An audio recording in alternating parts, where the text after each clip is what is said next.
परमात्मा के पाने का, यानी इस जेल से छूटने का ये एक साधन है, एक तरीका है, एक प्रोसीजर है। ये प्रथम मंत्र आपको प्राप्त हो तब आपको यहां तक बरी कराएगा परमात्मा, आपके साथ चलेगा वैसे तो यहीं से, लेकिन जब आप मूल कमल में पहुंचोगे आपका जाप होगा। ये प्रथम मंत्र में जो आप जाप करते हो मूल कमल का किलियम, तो वो परमात्मा आपसे पहले यहां तक तो आपको क्लियर कराए पाओगा, आपका डेबिट क्रेडिट साफ करके, और आपके वहां अकाउंट यहां तक तो ऑटोमेटिकली आप साफ मिलोगे। फिर त्रिकुटी में जाकर बात बिगड़ती है। वहां एक बहुत बड़ा मेला भरता है, वहां पर बहुत भयंकर स्थान है वो अनजान व्यक्ति के लिए। कहीं पर जैसे मेलों में आपने देखा हो, कहीं तक कोई नाच रहा है, कोई गा रहा है, कोई रीछ नचा रहा है, कोई बाजीगर तमाशा दिखा रहा है, कोई रागनी गा रहा है, किता कुछ ढोल पीट रहे हैं, और किता कोई साधु संत कोई कथा सुना रहा है। तो त्रिकुटी पर जाकर के बहुत बड़ा विशाल स्थान है वो, वहां पर ये काल नीचे के जो संत हैं नकली उसने भेज रखे हैं, ये इनके रूप धारण करके अलग अलग मंच बनाकर वहां सत्संग कर रहा होगा, और कहीं नाच रहे हैं, कहीं गा रहे हैं, कहीं पंक्तियां लगी हैं धर्मराज के दरबार में जाने के लिए। तो वहां यदि परमात्मा आपके साथ नहीं होंगे तो आप विचलित हो जाओगे, और उस समय परमात्मा आपकी बाजू हाथ पकड़ेगा, जैसे बालक का उंगली पकड़ लिया करे माता पिता, कहीं मेले में रड़ ना जाइयो, गुम ना हो जाए, यहां पर ऐसे साथ ले जाएगा। अब बच्चा भीड़ के अंदर कहीं भी कोई आकर्षक वस्तु देखता है, पिता का हाथ छुड़ा कर उसकी तरफ भाग जाता है, पिता को ध्यान नहीं रहे तो मेले में गुम हो जाता है। तो वहां ऐसी स्थिति है। तो क्या बताया है कि जब प्रथम मंत्र आपको दिया जाएगा तो ये यहां तक की कैद आपकी मुक्त हो जाएगी, कंठ कमल तक, इनसे यहां तक बरी हो जाओगे आप इन 5 मंत्रों से।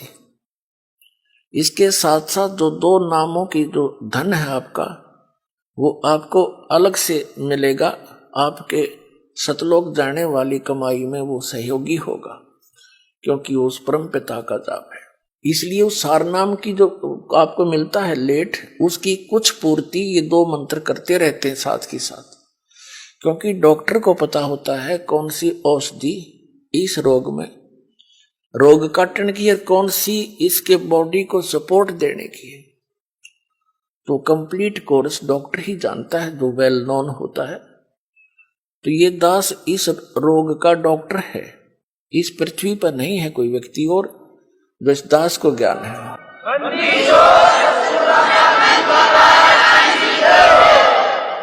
जब आप त्रिकुटी पर पहुंचोगे तो वहां आपको इस दास के रूप में परमात्मा मिलेंगे।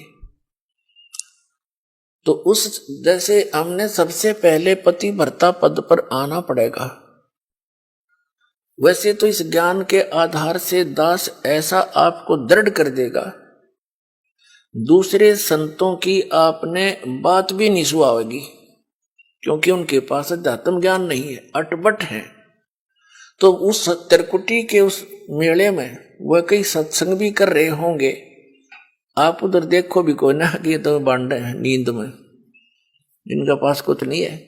ऐसी भावना जैसी आपकी यहां भावना है, जैसे विचार है, तो वहां ऐसा ही होगा जैसे स्वप्न में जैसे विचार हैं, जैसे आपकी क्रियाएं हैं, तो स्वप्न में भी वही कई बार क्रियावान हो जाती है, ऐसा वहां रहेगा। तो जैसे आप जी ने दास दिखाई देगा, आप दौड़े दौड़े जाओगे, गुरु जी वो खड़े चलो चलो सारे और भी भाई बहन जो साथ होंगे, सबको कहो कि चलो वो खड़े गुरु जी सामने, वहां देखो। जैसे अब आपका भाव बना है, वैसे तो स्वभाव है साथ श्रद्धालु का। ये नकली गुरु भी दिखाई देते हैं, उनके ऊपर भी ऐसे ही झूम जाते। एक हीरो हीरोइन दिख जाती है तो वहां भी झूम जाते। ये तो स्वभाव है इस मन का, इस जीव का। लेकिन अब इस स्वभाव को हमने सदुपयोग करना है, ठीक ठिकाने करना है इस भाव को।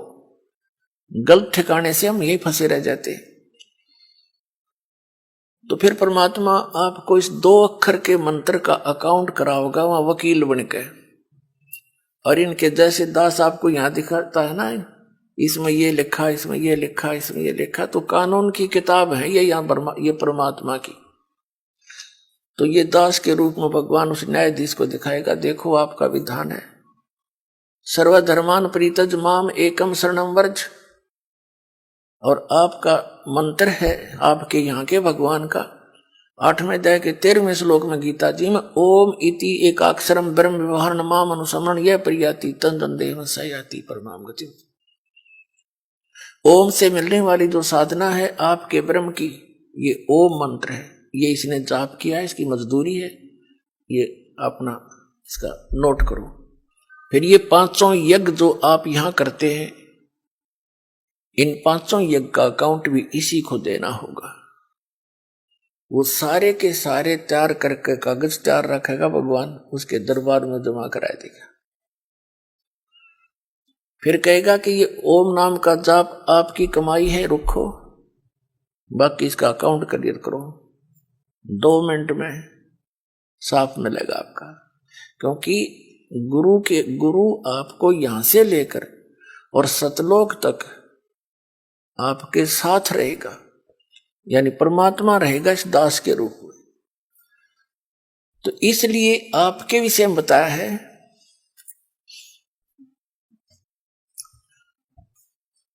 अब क्या बताते हैं कि इस काया का गर्भ न करियो,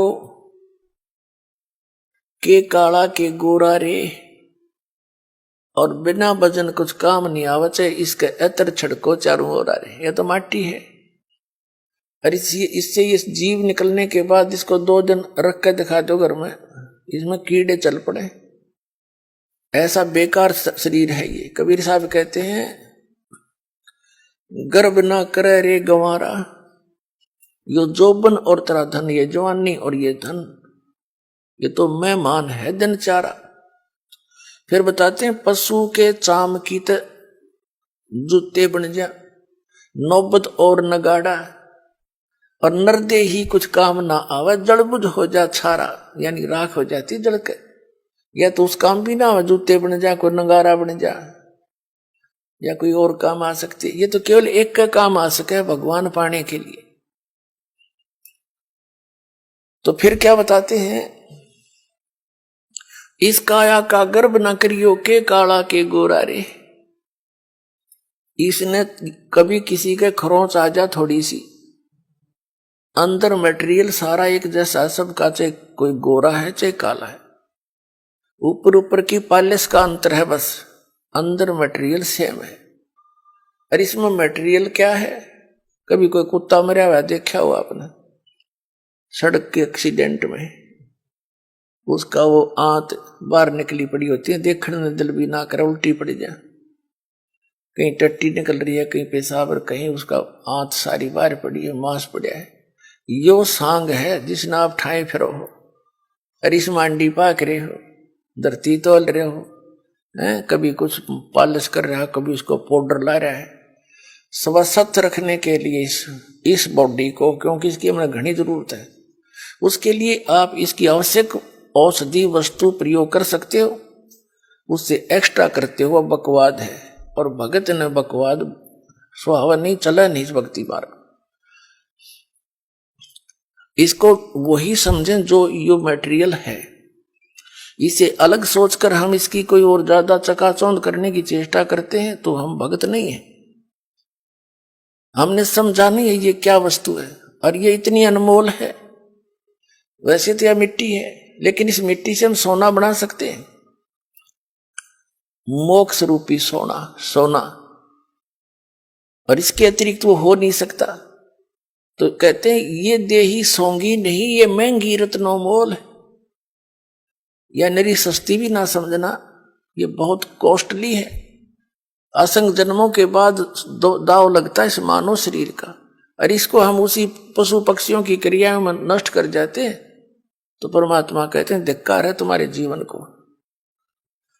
अब इसको हम सफल करेंगे मनुष्य जीवन को। इसके बारे में बताते हैं,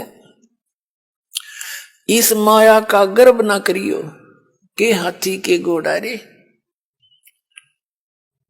और जोड़ जोड़ धन बहुत बटोड़ा लाखों और करोड़ारे।